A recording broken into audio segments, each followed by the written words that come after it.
Have you discovered the wonders of Mitama? Well, please, take a moment out of your day to discover the wonders of Mitama. The kami that everyone should praise and follow. A Loli with spirit, the ability to read minds, does idol performances, and so much more. Yes, the wonderful Mitama that is the center focal point of what God does in a world without gods. A series in the spring 2023 anime season. It's absolutely nuts. It's great. I love it. It's not perfect. No, it's not perfect.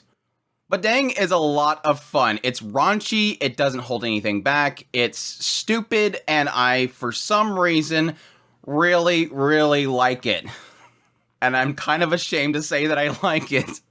One of the most bonkers, crazy isekais you will ever see, and honestly, it's barely an isekai. It's just an excuse to have somebody in another world, and that world is just crazy. But this is my first impressions of KamiKatsu, the first 3 episodes that I've watched, so let's jump right into it and tell you the wonders of Mitama. KamiKatsu opens up with a guy named Yukito who is unfortunately being thrown into a ritual that his father had put together. His father is this big, great leader of this cult, and their particular sect is about to be taken over by Yukito, but first he must undergo this ritual where he's submerged for 3 whole days underwater, facing death, coming out of it alive, who does take over the entire cult. And even though Yukito's like, no, father, I'm gonna die, stop this is crazy, his father's dead set on it. There's no reasoning with him, and he gets tossed into the ocean. We see a brief little flashing of his life before his eyes, where you see that his entire life has been pretty screwed up. Either it's his father, his sect members mess up his relationships and his school days and all this kind of stuff, or the fact that he just has terrible luck. And as he's kind of drifting away, he makes a wish that he can go to a world that just doesn't have religion. There's no religion, there's no gods, nothing. Just a nice, peaceful world where he can get away from, obviously, really crazy cults. And suddenly he finds himself waking up, and before him is a girl who's trying something that she's reading in a book, which is to grab his lever and yank it a few times in order to revive him. And it works because he comes back. Well, she invites him back to the village where she's from. She's a little bit sad because she kind of sort of broke his lever. Promises to take care of him until he's all better. And this is where we find out that this world's kind of weird.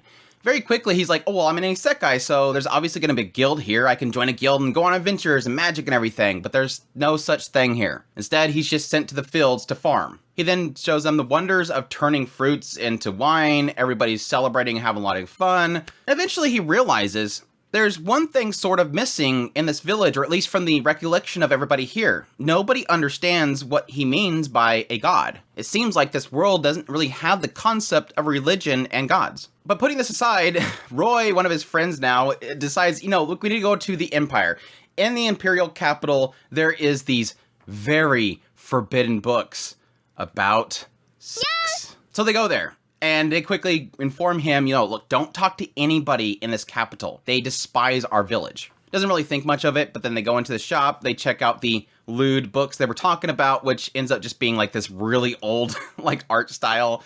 Not really much to it. He's like, yeah, this deserves to be in a museum. Well, as they're going to leave, they end up seeing this big gathering. See, in this world, the Empire itself instructs this end of life period for everybody, where somebody is deemed end of life, and they thus have to pretty much drink this potion and end their own lives. But as they're walking away, you get a sense that the people of this capital don't like the village. They're outsiders, discarded people that don't fall into the same rules. As we'll find out later, the people that are in the villages outside of the empire itself are outcasts, because they either fear death, which you're not supposed to fear death, or they're just kind of seen as broken. As we get a sense that Arudu, the one that he first met when he first came to this world, has this weird obsession with making love. We'll cut forward a couple days, and we come to find out that despite the fact that they're in this outside village, they can still be sent to death. It's just they're not choosing to do it, you're actually just being executed. And Arudu, the first girl he met, and her sister are set to be killed. Well, Yukito rushes to the Empire, tries to stop it, fails miserably, and as he's dying, he calls out to the god of his previous life, Mitama.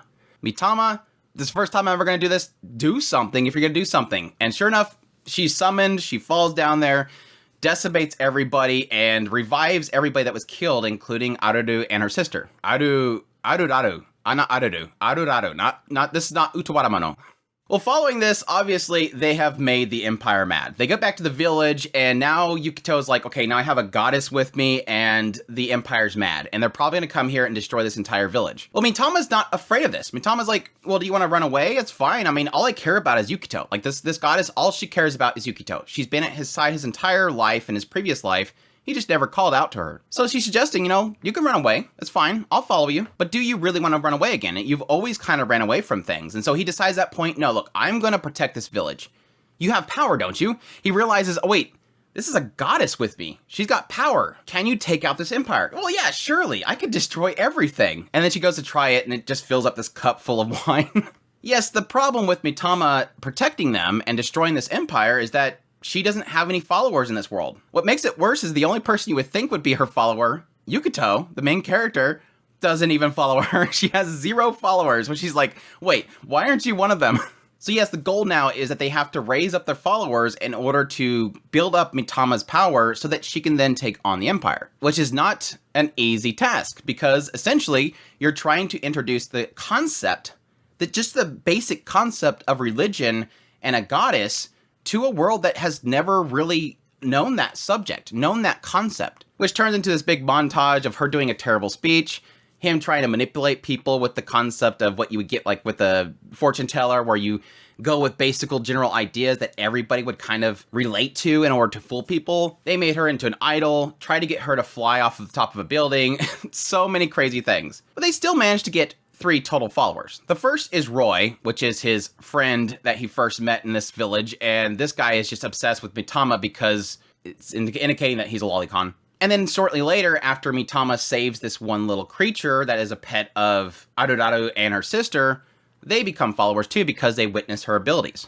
But the problem is in order to take on what they're facing, he needs 10,000 people, and this village only has 2,000. So they're kind of expanding it to the idea that eventually they will go to all the outside villages and create followers that way. Not only that, but Yukito realized that it's easier to, instead of trying to teach people the concept of following a deity and religion, rather get their followership based on giving things they naturally need. Whether it's protection from monsters, food, niceties, those kind of things that will eventually create followers instead. And this seems to be working well, as he's also trying to improve the village itself by 500 years of technology, like tractors and stuff like that, which some reason happens in 1 month. He gets tractors and hoses and everything and windmills. Suspension of disbelief. And then in the background, we find out that the Empire itself doesn't have strength through like thousands of soldiers, but rather just incredibly blessed individuals, people that have certain powers that are given to them by the Emperor himself that can essentially take on an army themselves. But thankfully, the one that's supposed to take out the village is being kept sort of busy by his leader, Loki, which I can get into my theories on that in a bit, but my thoughts on what God does in a world without gods, or KamiKatsu. This show is bonkers crazy, and I don't know why I love it so much. Let me get the negatives out of the way. It's not the greatest looking show. They do a lot of really good stuff with like over exaggerations, which I don't typically like when a character's face looks all super hyper detailed and it's gaping open. It does a lot of that kind of stuff, and it tries to get that emphasis in there. There's a lot of still shots that are more higher detail. But overall, I mean, it's enough that it's not like a not moving show. Its problems really lie in the fact that its CGI is absolutely butt ugly. It completely clashes with the style. It doesn't look good. This is like they just contacted the cheapest company possible and said, make a buffalo looking thing. Thank you. Move on. The CGI looks real bad. There's even this little creature, the one that Mitama actually saves for the 2 sisters. That thing's constantly wandering around. It just completely clashes with the scene. So yeah, CGI aside from the fact that it's not the best looking show, it still looks okay. The other big problem is the show has, I would say it's kind of a pacing issue. It's just kind of all over the place. Like it cuts scenes so fast, and it just kind of progresses the story so fast. It almost feels like they're trying to fit too much into this series. Not to say that in itself is really ruining things, but it does at times feel like, whoa, slow down. Like, slow down a little bit. Let me at least have some experience in this scene at all. But those two issues kind of aside, everything else is just, it's going to be an aspect of, does the comedy work for you, and do you want a bonkers crazy isekai, because this is technically doing it. This is not your typical isekai where you get isekai to another world, you have overpowered ability, you get the harem itself, you fight the dragons, you take down the empire, and everybody's happy and doki doki for you. No, this is literally bad luck isekai, essentially. And not only that, but it's so much more focused on the idea of technically introducing the concepts of religion into this other world that it doesn't really follow any of your typical isekai elements. This is isekai to make people like this deity, pretty much. That's the center focal point, and so it doesn't even feel like an isekai, which is really great for it. It's very refreshing in that regard. It's sort of balancing like this outrageous humor and just raunchy humor with the concepts of trying to make people believe in this Mitama. Winning people over that are just all kind of weird. And it's sort of hinted at this idea that it's almost as if this world itself was created by Yukito. And I'm wondering if that'll be a thing they'll bring in later. Essentially, what did he say while he was drifting away in his previous life? I want a world that doesn't have religion or the concept of a god. And what did he get? He got isekai to a world that does not have gods or religion. And there was even a later point where when he's going to this one place to save the two sisters and he ends up getting killed, that he sort of slips out this, why are the people up on the top of the walls thinking that way? It's almost as if, and then he cuts himself off. It's sort of implying the idea that they were also a concept that he kind of wanted. This idea of everybody just accepting death and everything. So I'm curious how far that whole idea will actually go. If this entire world is actually a creation by him, or was it him wishing for this world that caused Mitama to create it? He was then placed into it, and now he's trying to change it back to being a religious world, which is super goofy in the regards because, again, he hated his father. He hated everything that his father caused in his previous life because he was obsessed with this religious cult. But now he's relying on Mitama. Now he needs to have a religion to kind of rely on. And so now he's constantly thinking about what his father did and almost praising his father for how he was able to actually pull it off. His father had tens of thousands of followers, and it seemed like he knew what he needed to do in order to pull that off. So it's kind of ridiculous in that regard.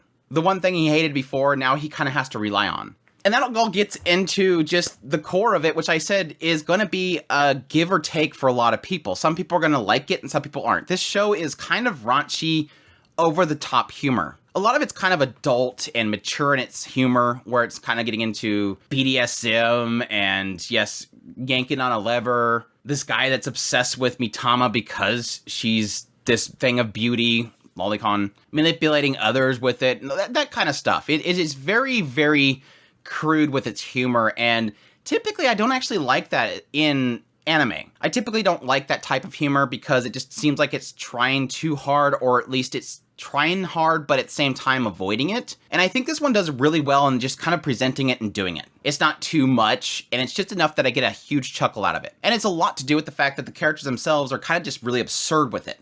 And the fact that a lot of the characters just don't really know what the hell they're doing.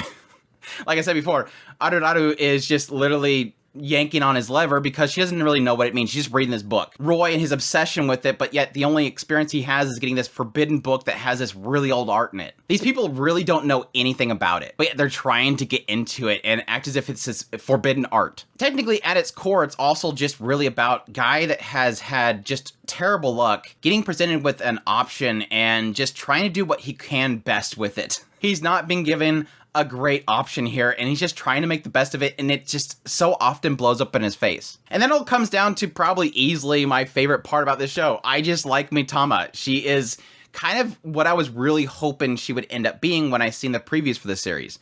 Just this loli character that's not technically a loli, and the idea that she's not like this, you know, petite little girl that's super immature. No, she's got that delusions of grandeur that really does sell her as a character. She's got this personality that just kind of would slap away Roy when he's trying to get all, like, huffy and puffy with her. She has no boundaries, and she doesn't care when it comes to Yukito because she's been around him for so long. She has that nurturing nature to want the best for Yukito, but at the same time, She has her own delusions and wants to become powerful, and yet at the same time, she's completely dumb when it comes to even obtaining it. Blame it on the fact that she doesn't have her powers, but also the fact that she's just kind of ditzy in that regard. It's probably because she's been hanging out with Yukito his entire life and didn't really have much to go by. She's great. I really enjoy the kind of energy that she gives the scenes. The way that they animate her and everything just is absolutely fantastic. I want my own Mitama. She's great. We should all follow Mitama. And she doesn't clash too much with Yukito, and I think that also helps with their chemistry a lot. She kind of just goes with whatever he decides. Whenever she thinks that she has an option, she just messes it up and then kind of stands on the sideline again. She's a lot of fun, and I really do like her character. Yukito's pretty decent. Like, again, he's not annoying as a main character. He doesn't act oblivious. He knows what he wants, and he goes for it. And yes, it blows up in his face a lot, but he's not like a whiny main character that just constantly stands on the sideline. He had a brief moment of kind of falling back into his old self, but he just really quickly breaks back out of it. Roy is kind of annoying, I will admit. Again, he's the one that's obsessed with Mitama as a lolicon. He's a little annoying, he's a little bit loud, but he's sort of the idiot that has to be in the scene every now and then. And he's not there too much, that he overplays it. Arunaru is just thirsty as hell, and she's kind of funny in that regard. The whole scene where Mitama was acting like she could read minds, and she's like, Arunaru, you have an issue. Yes, it's that you've gained a little weight because of your chest. Which is a terrible thing because Yukito likes them small. And she immediately goes over to a chopping block and sticks him onto it and says, give me an axe. It's like, holy crap, girl, chill. It's dumb, and I love it. I love every bit of it. Yeah, and there's also technically Bertrand, who's this really high elite soldier of the army, and he gets captured inside of Mitama, and then when he's spit back out, he gender changes, and so now he just completely hates his life. So I love the whole scene where the sisters keep putting him in different outfits, and he's just going along with it because the kingdom won't let him back in. So he gets put on this maid outfit and then confronts Yukito, and they have this long pause where it shows him standing there in this maid outfit, and then you have all these beautiful cuts of these stills with this maid outfit night that's going through the snow and everything, beautiful sceneries and stuff like that. And it just cuts to his face, and he's like, kill me. It's so good. It's so wacky. It's super dumb. I love every minute of it. So anyways, I've been talking too long. That's KamiKatsu. Everybody become followers of Mitama. I hope you guys enjoyed this video. As always, if you did, make sure that like button down below. Comment. Let me know that you are a follower of Mitama. If you're not, then don't comment. But I hope you guys enjoyed this video. As always, if you're new to the channel, make sure that subscribe button so you get all my content. I do news, reviews, first impressions, top list. If it's anime, it's pretty much here. Additionally, if you want to support the channel more, I have a Patreon link, a tips link, super thanks button down below, as well as a membership button. I greatly appreciate everybody that supports the channel, and y'all take care.